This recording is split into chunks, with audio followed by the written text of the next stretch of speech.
मैं प्रदीप कुमार कश्यप। आज हम समकालीन भारत और शिक्षा में बोधकालीन शिक्षा व्यवस्था भाग 2 पर चर्चा करेंगे। बोधकालीन शिक्षा व्यवस्था के प्रथम भाग में हम प्रस्तावना, उद्देश्य, विशेषताएं और शिक्षा की संरचना एवं संगठन के अंतर्गत प्राथमिक शिक्षा पर चर्चा कर चुके हैं। अब हम उच्च शिक्षा पर चर्चा करेंगे।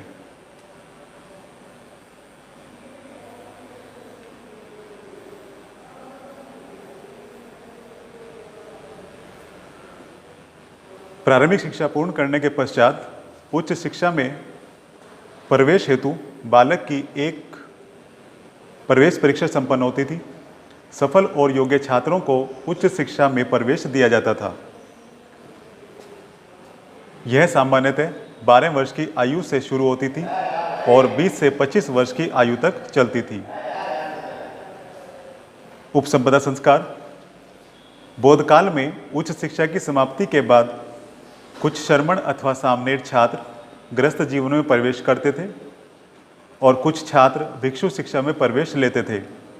भिक्षु शिक्षा में प्रवेश से पहले उनकी पुनः प्रवेश परीक्षा होती थी और परीक्षा में सफल छात्र 10 प्रतिज्ञाओं के अतिरिक्त 8 प्रतिज्ञाएं और लेते थे, तब उसे भिक्षु शिक्षा में प्रवेश मिलता था। इसे उपसंपदा संस्कार कहते हैं। उपसंपदा संस्कार 10 भिक्षुओं की उपस्थिति में होता था। सर्वप्रथम शर्मण भिक्षु का वेश, जैसे हाथ में कमंडल और कंधे पर चिवर आदि धारण करता था। फिर इन 10 भिक्षुओं के सम्मुख उपस्थित होता था, उन्हें प्रणाम करता था और आज्ञा मिलने पर हाथ जोड़कर बैठ जाता था। एक भिक्षु शर्मण का परिचय कराता था और अन्य भिक्षु शर्मण से प्रश्न पूछते थे। अब परीक्षा में सफल शर्मण 8 प्रतिज्ञाएं करता था।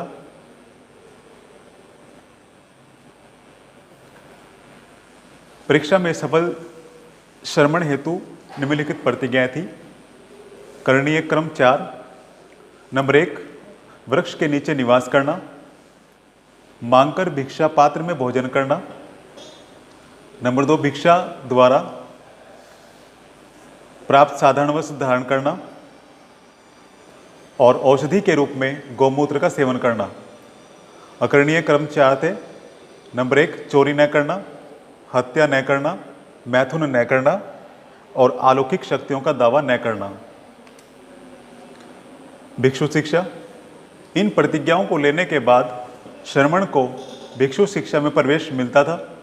इस काल में भिक्षु शिक्षा का छात्र अपने गुरु का चुनाव स्वयं करता था और यह शिक्षा 8 वर्ष तक चलती थी। इस शिक्षा को प्राप्त करने के बाद भिक्षु पूर्ण भिक्षु कहलाता था तथा अब वह अध्यापन एवं धर्म शिक्षा प्रदान करने योग्य माने जाने लगे। इन कार्यों के संपादन के लिए उन्हें आजीवन अविवाहित रहना होता था और संघ के नियमों का कठोरता से पालन करना होता था। ये भिक्षु असमर्थता प्रकट करने पर संघ से पूर्ण रूप से अलग हो सकते थे। अब चर्चा करेंगे शिक्षा के उद्देश्य और आदर्शों पर। बोधकालीन शिक्षा के उद्देश्य एवं आदर्श सामान्यतः वही थे जो वैदिक कालीन शिक्षा में थे, परंतु इनका स्वरूप कुछ भिन्न था। यहाँ उन सब का आज की भाषा में क्रमबद्ध विवेचन इस प्रकार है। नंबर 1, मानव संस्कृति एवं संरक्षण का विकास। मानव जाति विशेष का नहीं बल्कि मानव मात्र की संस्कृति के संरक्षण एवं विकास का पोषक है। यही कारण है कि बौद्ध मठों एवं विहारों में बौद्ध धर्म एवं दर्शन के साथ साथ अन्य धर्मों संस्कृतियों के अध्ययन की व्यवस्था थी। उस काल में सैकड़ों विद्वान प्राचीन संस्कृति के संरक्षण और नवीन साहित्य के निर्माण में लगे थे। वे प्राचीन ग्रंथों की हस्तलिखित प्रतियां तैयार करते थे और भिन्न भिन्न भाषाओं में अनुवाद करते थे। इसके साथ कुछ विद्वान मौलिक साहित्य का सृजन भी करते थे और इन सब साहित्यों के संरक्षण के लिए उस काल में बड़े बड़े पुस्तकालयों का निर्माण किया गया था। नंबर 2, सामाजिक आचरण की शिक्षा। बौद्ध धर्म सामाजिक कल्याण की भावना का पक्षधर रहा है। उस समय व्यक्तिगत स्वार्थ की भावना बहुत प्रभावी थी। गरीब वर्गों पर अत्याचार किया जाता था। बौद्ध शिक्षा में सबसे अधिक बल करुणा और दया पर दिया गया। बिना करुणा भाव के एक मनुष्य दूसरे मनुष्य के दुखों को नहीं समझ सकता। यदि ईमानदारी से सोचें समझें तो मनुष्य के दुखों का कारण स्वयं मनुष्य ही होता है। नंबर 3, ज्ञान का विकास। महात्मा बुद्ध के अनुसार इस संसार में समस्त दुखों का कारण अज्ञान है। अतः उन्होंने निवारण की प्राप्ति के लिए सच्चे ज्ञान के विकास पर बल दिया, जो बौद्ध शिक्षा का प्रमुख उद्देश्य एवं आदर्श था। वैदिक काल में वेद ग्रंथों के ज्ञान को सच्चा ज्ञान माना जाता था, परंतु बौद्ध धर्म एवं दर्शन में 4 शक्तियों का वर्णन किया गया है। नंबर 4, चरित्र निर्माण। बौद्ध धर्म में आत्मसंयम, करुणा और दया का सबसे अधिक महत्व है। बौद्धों की दृष्टि से जो इनका पालन करता है वही चरित्रवान है। इस चरित्र निर्माण के लिए बौद्ध मठों एवं विहारों में छात्रों को प्रारंभ से ही नियमों का पालन कराया जाता था। उन्हें सादा जीवन जीने और विनयपूर्ण व्यवहार करने में प्रशिक्षित किया जाता था और बुरे कर्मों से दूर रखा जाता था। नंबर 5, कला कौशल एवं व्यावसायिक शिक्षा। बौद्ध धर्म मनुष्य को संसार से विमुख होने का उपदेश नहीं देता, अपितु वह तो मनुष्य को संसार के दुखों से बचने का उपदेश देता है। इस परिस्थिति में भूख के दुख से बचने के लिए कला कौशल और व्यवसाय की शिक्षा आवश्यक है। बौद्ध काल तक हमारे देश में कृषि, पशुपालन, कला कौशल और वाणिज्य के क्षेत्र में काफ़ी प्रगति हो चुकी थी। उत्तर वैदिक काल में व्यावसायिक शिक्षा वर्ण के अनुसार दी जाती थी। बौद्धों ने छात्रों की योग्यता के आधार पर शिक्षा देना शुरू किया और परिणाम यह हुआ कि इस काल में कृषि, पशुपालन, कला कौशल और वाणिज्य के क्षेत्र में बहुत अधिक प्रगति हुई। नंबर 6, बौद्ध धर्म की शिक्षा। यूं तो बौद्ध शिक्षा प्रणाली में उस समय तक विकसित समस्त धर्म एवं दर्शनों की शिक्षा की व्यवस्था की गई थी, परंतु सर्वाधिक बल बौद्ध धर्म की शिक्षा पर दिया जाता था और यह पाठ्यचर्या का अनिवार्य अंग भी था। छात्रों को सर्वप्रथम महात्मा बुद्ध द्वारा खोजे गए 4 आर्य सत्यों जैसे संसार दुखमय है, इन दुखों से छुटकारा संभव है, सांसारिक दुखों से छुटकारा ही निर्वाण है और निर्वाण प्राप्ति के लिए जप तप नहीं बल्कि मानव के प्रति कल्याण की भावना आवश्यक है आदि का ज्ञान कराया जाता था। अष्टांगिक मार्ग पढ़ेंगे।